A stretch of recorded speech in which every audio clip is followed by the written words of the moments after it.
So the first area was really talking about leadership and professional journey. That's it. And and the first question I understand is really about my background and the team's background at Ascot. And so my background, I'm actually from Vancouver, British Columbia, and I spent, I'm an engineer by training, and I've spent, I don't know, 33 or 34 years working in the mining industry in various parts of the world. And in fact, I lived in the UK for almost 5 or 6 years for a while in that journey. And I've been involved in pretty well all aspects of the mining industry, but specifically in operations, both in construction of mining and operations of mining. And then, and I've worked in Africa, in Europe, in South America, and North America largely. And in 2004, I'd come back to Vancouver and got involved with, I used to work for a company called BHP Billiton. And we moved back to Vancouver, and I was involved with the startup of a company called Quadra Mining, or Quadra FNX Mining.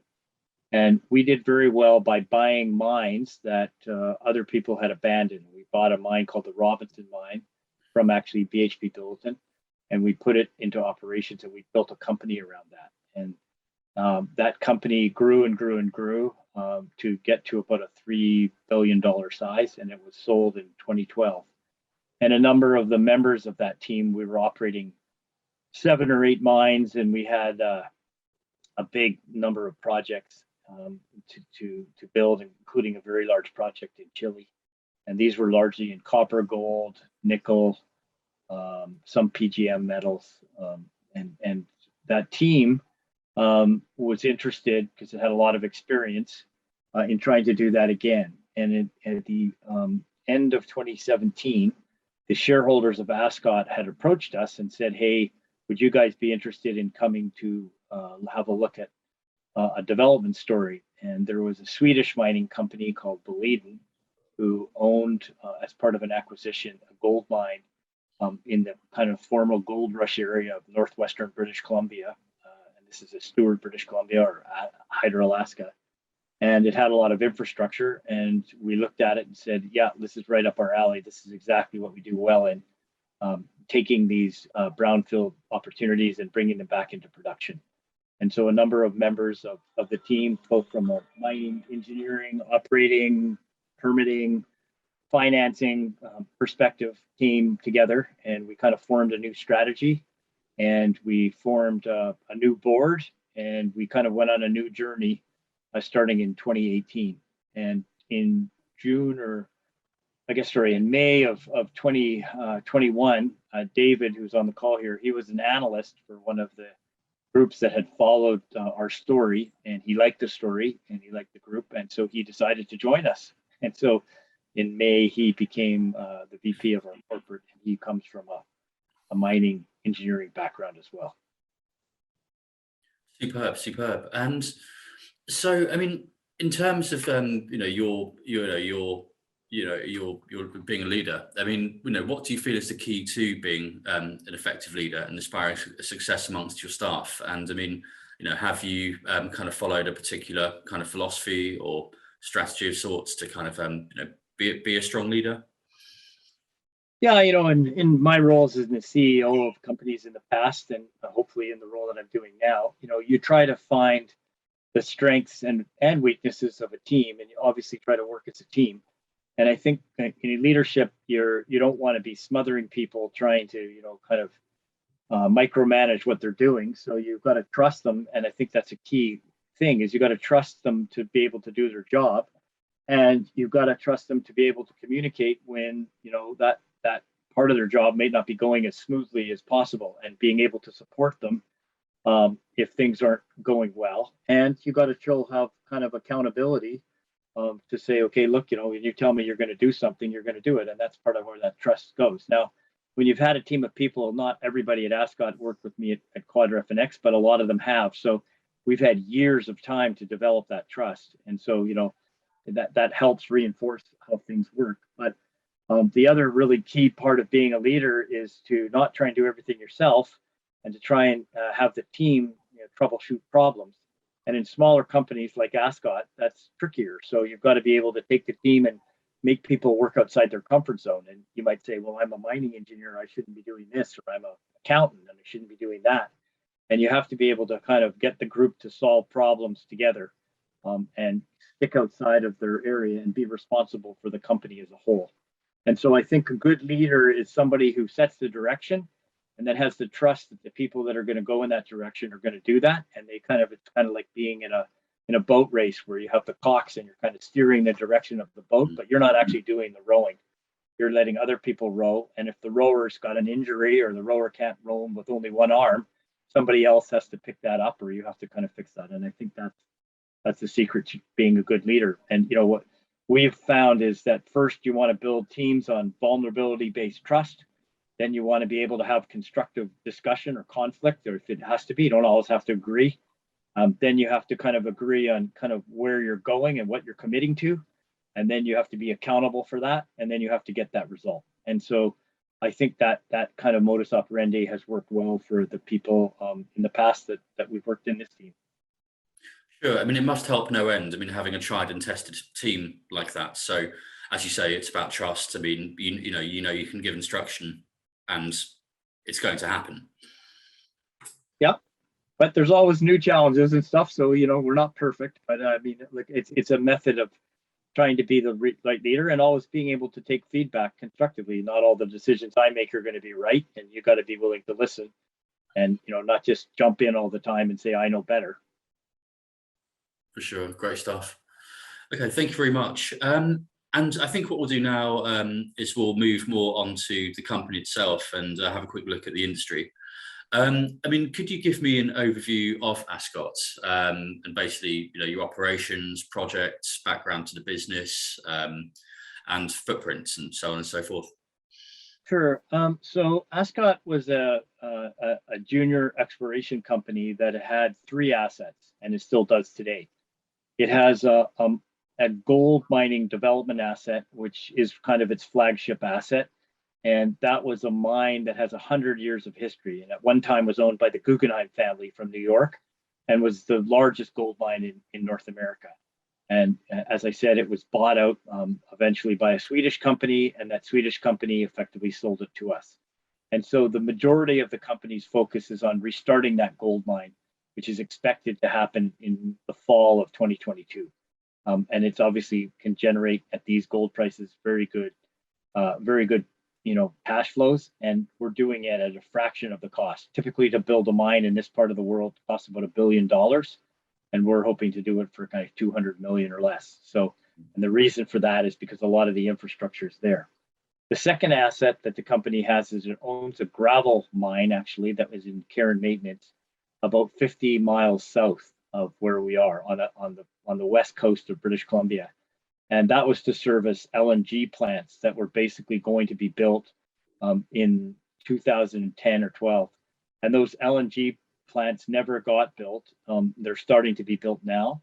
And we're hoping to partner with somebody to put that mine back into operation, which is really made largely sand and gravel to make cement. And there's a very large market for that in California, and there's a growing market for that in British Columbia. And then the third asset that we own is a large copper deposit in Washington State. And as you're aware, copper is really used for electrification and is a key part of electric cars and kind of the green economy. And we've built and operated a lot of copper mines, so we know a lot about that. And once we get the gold mine going, I think that's going to be our next area of focus. And so that we're really just kind of in the drilling and permitting stage of that, and it's still a little bit early days on that. But those are the 3 assets that Ascot owns, and the main focus right now is on the gold mining opportunity. And to move on to the next question, which is more centered around supply chains. I mean, it goes without saying, supply chain relationships are incredibly important, and certainly during times like this, more than now more than ever. I mean, are there any kind of key partners or suppliers you feel have been invaluable to you guys throughout the journey? Is there anything you'd like to contribute on just the wider subject of supply chain? Or Sure. I think 2 things. Well, I think on general partnerships, there's probably key suppliers, but there's also key partners. And in the world that we live in today, especially in Canada, one of the key partners are First Nations. And first, if you don't have a strong First Nations relationship and partnership where it's built on trust, in mining, you're not going to be going forward at all. And in British Columbia, we have plus 90 different First Nations. And we've partnered with one called the Nisga'a First Nation, and that partnership has been absolutely key to us and gaining their trust and making sure that we're doing the right thing from a First Nations perspective. They supply a lot of labor in these remote areas, but more importantly, they supply the regulatory and political clout that's necessary for a mining company to go forward. And you're going to see Aboriginal issues all over the world in mining. You already are, but certainly in British Columbia, many, many projects. And as you may be aware, a $5 billion pipeline where the government, the federal government owned the pipeline, was stopped because the First Nation wasn't happy about it. So I'd say that's our number one and most key partnership. I would say that the other partnerships that are critical for us in the construction phase are people that do, main construction, and we have a good relationship with the construction manager, JDS Energy. Also, Pelly Construction is another one. And then on some of the key supplies that we need, certainly some of the fabricators that we've used, we're using a Canadian group that did the arrangement of the fabrication, which is Farnell Thompson. They've been critical to us. And so making sure you have strong relationships with all these groups who have to deal with COVID and all the other issues of logistical nightmare that we have from some of the lack of ability to ship and the ability to get certain people are all critical to making it work. That's great, thank you. And I mean, there's a little overlap with the next question, actually, certainly with regards to managing, keeping good relationships with One Nations groups. Sustainability is very much, it's huge. I mean, it's very much at the forefront of any business leader's minds. I mean, do you guys have a kind of particular sustainability program you're working to? And if so, how does this kind of fit into your Ascot's overall strategy? Yeah, and so Jay, on that front, especially because we've been a part of bigger companies, unfortunately, a lot of companies do a lot of what I would call paper sustainability. So they have surveys and they have all these regulatory frameworks that they're going to the box, and they're going to say how many, how much carbon they burned or how much water they used or whatever. And that's probably in the whole ESG framework. There's a lot of environmental statistics. But really, sustainability from our perspective is mostly focused on the communities that we impact. And we impact the communities of Hyder and Stewart and the Nisga'a Nation, the people that live in this part of the world. And so, I think what our focus is really to try and make a difference for those communities. And those communities, you've got to listen to them, and you've got to, develop your sustainability plans around that. And I think that that's what we're in the process of doing, and we have been doing. And so it's making sure that we not only take care of the environment, but we take care and work with the people of the communities that we're with. And, we do have a sustainability plan that's being developed, but things, for example, that are important for this part of the world is that this is a beautiful if you went to Switzerland and you saw the most stunning, glaciers and mountains, that's what this area is like. And a lot of people here like snowmobiling. And we can disrupt their snowmobiling because they won't have access. So it's making sure we work with the Snowmobiling Association. Or women, for example, some of our drivers right now, some of the best drivers we have doing work on the haul roads are all women, female drivers, because they take better care of the trucks. On the First Nations, we're working on several. In fact, next week, I'll have the whole week going around to meet young First Nations people who are interested in the mining industry in all aspects of it, whether it's in finance or mining or processing, and working on training programs and partnerships that we have with them.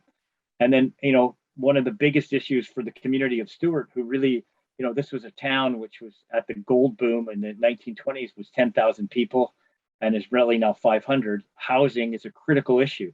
And so we've been working with them on how do we actually increase the housing, because we're going to double their population probably over the next 2 years.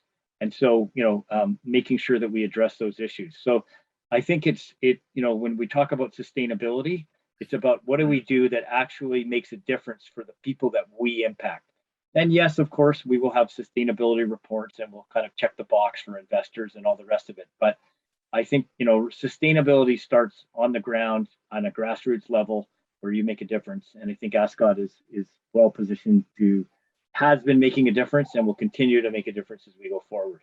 And last but not least, really, I mean, we'll just look ahead over the coming kind of 18 months or so. What's next really for you guys? And I mean, again, you touched upon how, I mean, your key focus is bringing the gold project online within the next 2 years.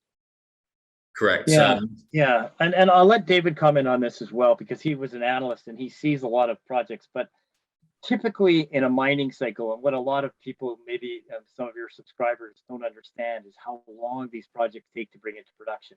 So your normal mining cycle to bring up, a resource into production is probably 10 to 15 years.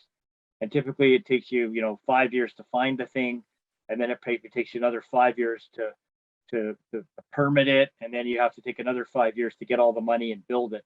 And usually it takes 3 years to just build a project. So you're talking about a 15-year period.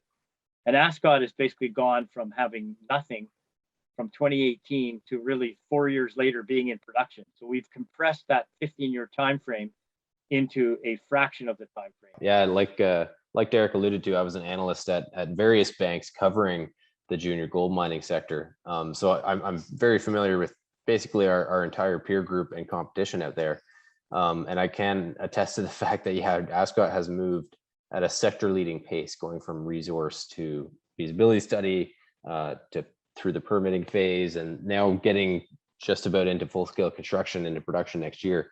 It's been very fast. So very impressive to see the progress.